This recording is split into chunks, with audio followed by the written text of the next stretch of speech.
여러분 여기에서 하나 더 좀 말씀드려야 될 것 같습니다. 참 제가 이거 보면서 기가 차고 코가 차서 어제였죠. 박종준 경호처장이 기자회견을 했습니다. 뭐 여러 얘기를 했는데 핵심적인 거는요. 경호처 개인 사병 전락했던 모욕 삼가 달라였습니다. 사병으로 전락했다라는 것이 모욕이랍니다. 이거를 삼가해 달라고 했답니다. 자, 뭐 저는 첫 번째 대한민국 경호처장이 저렇게 기자들 앞에 서서 기자회견을 한다? 제 기억으로는 저는 본 적이 없습니다. 제 기억으로는 본 적이 없어요. 예전에 차지철 그다음에 장세동 이 사람들이 박정희 전두환 옆에 서가지고 기세등등하게 옆에 서서 나 경호처장이요 라고 해서 사진 찍히고 등등 했던 부분이 있습니다만 경호처장이 자체에서 저렇게 기자회견을 하는 거는 제 기억으로는 아마 대한민국에서 처음이 아닌가 싶습니다. 특히 경호처는요 국정원과 마찬가지로 양지가 아니라 음지에서 일하는 직종이라고 봐야 됩니다. 나 경호처입니다라고 이름표 달고 일하는 이 공무원이 아닌 거예요. 그런데 버젓이 저렇게 나타나면서 했다? 저는 뭐 이해가 안 되고요. 하나 지금 윤석열과 관련돼서 입이 되고 있는 사람이 윤곽근 변호사 아니겠어요? 근데 윤곽근 가지고도 안 되겠다 싶은 것 같아요. 그날 특히 체포영장 집행이 있었으니까 경호처장 네가 나가서 얘기해. 그래서 우리 아스팔트 구구들한테 다시 한번 또 제대로 된 메시지 내. 그런 게 아니었나 이렇게 좀 추정을 하는데요. 이 사람 하는 얘기 뭐라고 했는지 몇 마디만 좀 말씀드리면요. 다 얘기할 일고의 가치도 없습니다.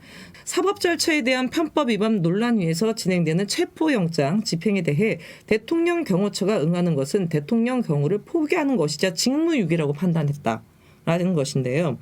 이거는 윤석열의 지금 변호인단, 윤곽근 등이 하는 얘기랑 똑같은 얘기입니다. 똑같은 얘기.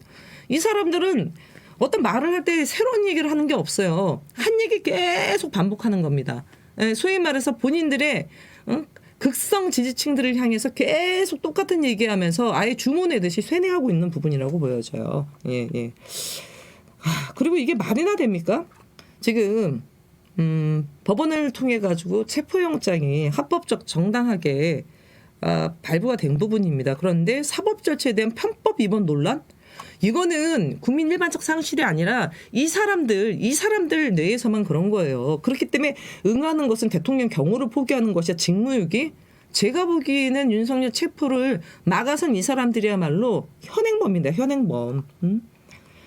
자, 대통령 경호처는 무작정 수사기관의 법 집행을 방해하고자 하는 뜻이 아니었다. 이게 말입니까? 막걸리입니까?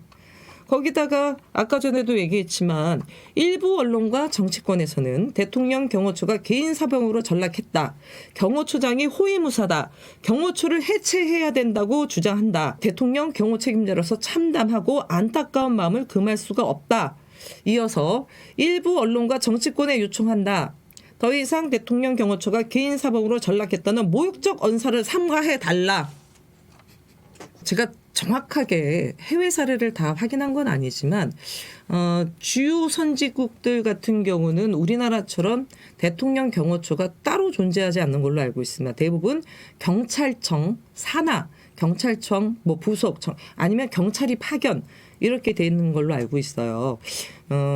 우리나라가 대통령 이 경호처가 생긴 게 사실 아마 박정희 때로 기억합니다. 박정희가 5.16 쿠데타를 통해서 권력을 잡고 등등 하는 속에서 본인의 일단은 뭐 권위뿐만 아니라 신변에 대한 부분 특히 그때 당시에 북한과의 큰 대립이 있지 않았습니까? 또 68년도에 김신조 또 일단은 청와대 뭐 오고 막 이랬던 부분이 있어서 개인 경호처를 강화를 했고 그래서 개인 경호처가 사실상 뭐 호위무사 역할을 한 건 맞죠. 그게 계속 이어져 와서 지금까지 온 거예요. 그래서 대한민국 경호처는 사실 군사 정권의 뿌리를 두고 있는 부분입니다. 예, 그렇기 때문에 87년 인주화됐고요. 문민정부가 들어선 이 상황에서 사실 경호처는 과거에 지금 똑같은 위상과 권한을 갖고 있고 그 똑같은 성격을 갖고 있다는 점에서 해체해도 너무나 늦은 해체라고 저는 보여지는데 이자가 한 얘기를 보세요. 사병으로 전락했다는 모욕적인 언사를 삼가해달라? 아니 이게 사병이 아니면 뭐겠습니까? 이게 사병이 아니면 뭐냐고요. 네?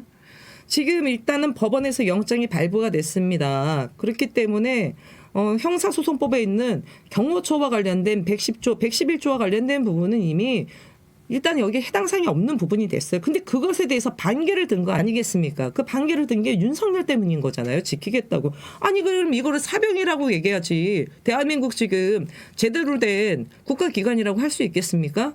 그냥 내란의 공범이고 동조범이에요. 지금. 더군다나 체포영장 막는데 호위무사 역할을 하는 건 맞지 않습니까? 그런데 이거를 사병이 아니다? 그러면 뭡니까?